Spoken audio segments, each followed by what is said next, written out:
Hi friends, welcome to my show. I have for you today a very interesting book titled Catch 22, authored by American author Joseph Heller.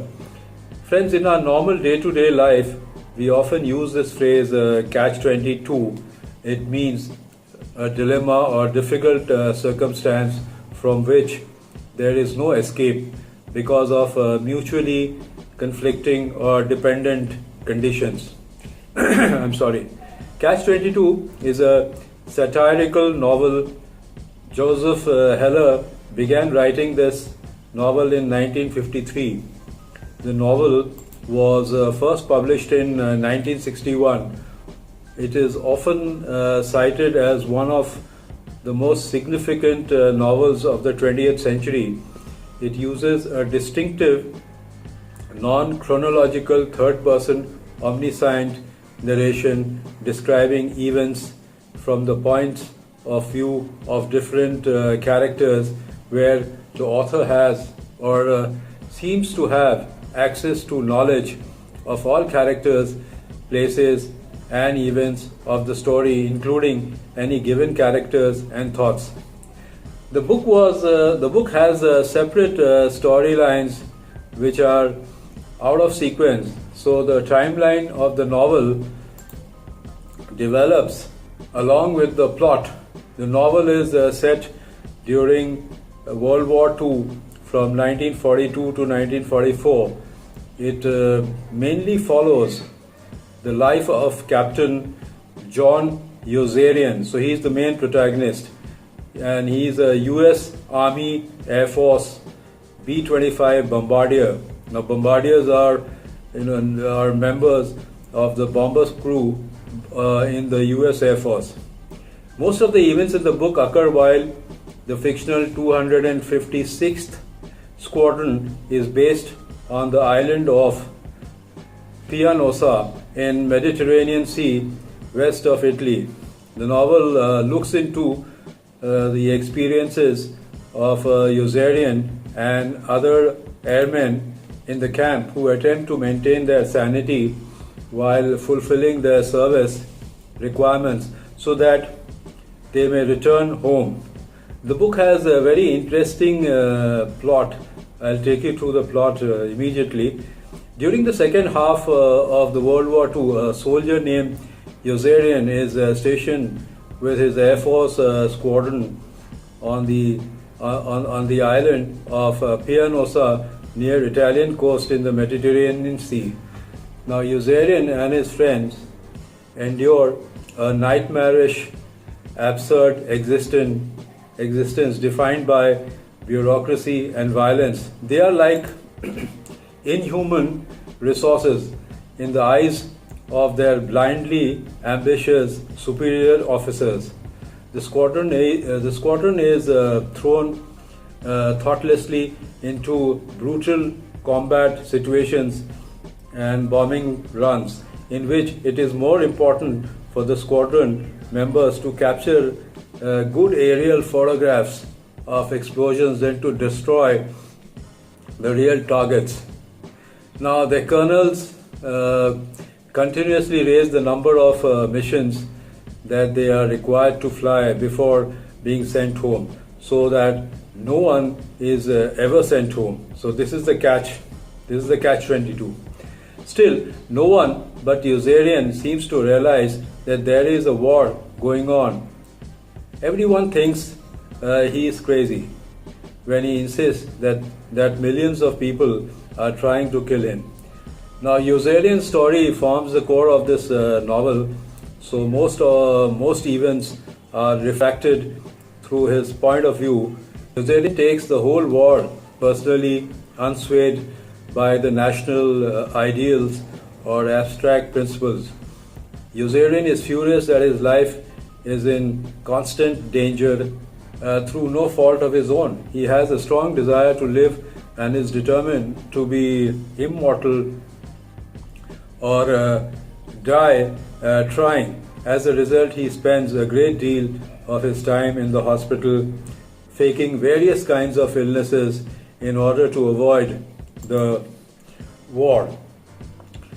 As the novel progresses through its loosely connected series of recurring stories, as I mentioned earlier, and anecdotes, Yossarian is continuously troubled by his memory of Snowden, a soldier who died in his arms on a mission when Yossarian lost all his desire to participate in the war. Yossarian is placed in ridiculous, absurd, desperate and tragic circumstances where he sees friends die and disappear.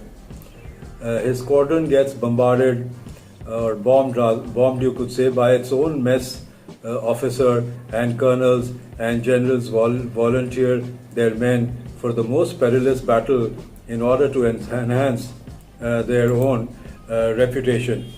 Now, Catch-22, friends, is a law defined in various ways throughout the novel. First, Yossarian discovers that it is possible, to be discharged from military service because of insanity. Always, I'll repeat this, friends. Catch-22 is a law defined in various ways throughout the novel. First, Yossarian discovers that it is possible to be discharged from military service because of insanity. Always looking for a way out, Yossarian claims that he is insane. Now, this part is very important of the book. So, Yossarian claims that he is insane, only to find out that by claiming that he is insane, he has proved that he is obviously sane, since any sane person would claim that he or she is insane in order to avoid bombing missions. Elsewhere, Catch-22 is defined as a law that is illegal to read. Ironically, the place where it is written that it is illegal is in Catch-22 itself.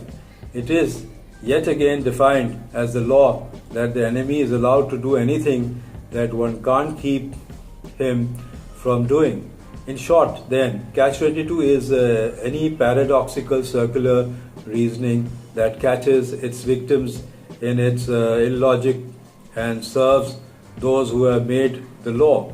Catch-22 can be found in the novel not only where it is explicitly defined, but also throughout the characters' stories, which are full of catches and instances of circular reasoning that trap unwitting bystanders in their snares.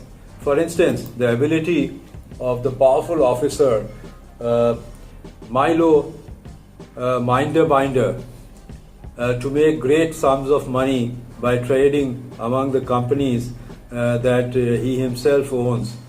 As Yossarian struggles to stay alive, a number of secondary stories unfold around him. His friend Natalie falls in love with a whore from Rome and woos her constantly despite her continued indifference and the fact that her kid sister constantly interferes with their romantic rendezvous. Finally, she falls in love with Natalie, but he is killed on his very next mission. When Yossarian brings her the bad news, she blames him for Natalie's death and tries to stab him every time she sees him thereafter. Another subplot follows the rise of the black market empire of Milo Minderbinder, the squadron's mess hall officer. Now, Milo runs a syndicate in which he borrows military planes and pilots to transport food between various points in Europe. Can you beat it? Making a massive profit from his sales. Although he claims that everyone has a share in the syndicate, this promise is later proven false. Milo's enterprise flourishes nonetheless, and he is revered almost religiously by communities all over Europe. The novel draws to a close as Yossarian, troubled by Natalie's death, refuses to fly any more missions. He wanders on the streets of Rome, encountering every kind of human error, rape, disease, murder. He is eventually arrested for being in Rome without a pass, or you could say a passport. And his superior officers, Colonel Cathcart and Colonel Corn, offer him a choice. He can either face a court martial or be released and sent home with an honorable discharge. But there is a price to it. There is one condition: in order to be released, he must approve of Cathcart and Corn and state his support for their policy, which requires all the men in the squadron to fly 80 missions. Although he is tempted by the officer, Yossarian realizes that to comply would be to endanger the lives of other innocent men. So he chooses another way out, deciding to desert the army and flee to neutral Sweden. In doing so, he turns his back on the dehumanizing machinery of the military, rejects the rule of Catch-22 and strives to gain control of his own life. So friends, if you've not read this book, you have indeed missed something in life. I would give the book 8 out of 10, and I would request you, if you find time, please read this book. It is extremely interesting. And so friends, that's all I have for today. If you liked my show, kindly share it, and share it right now, and also press the like icon. Also subscribe the channel by pressing the red icon, and please do it right now, and don't forget to press the bell so that you're notified each time we upload a video. And for now, goodbye and see you soon.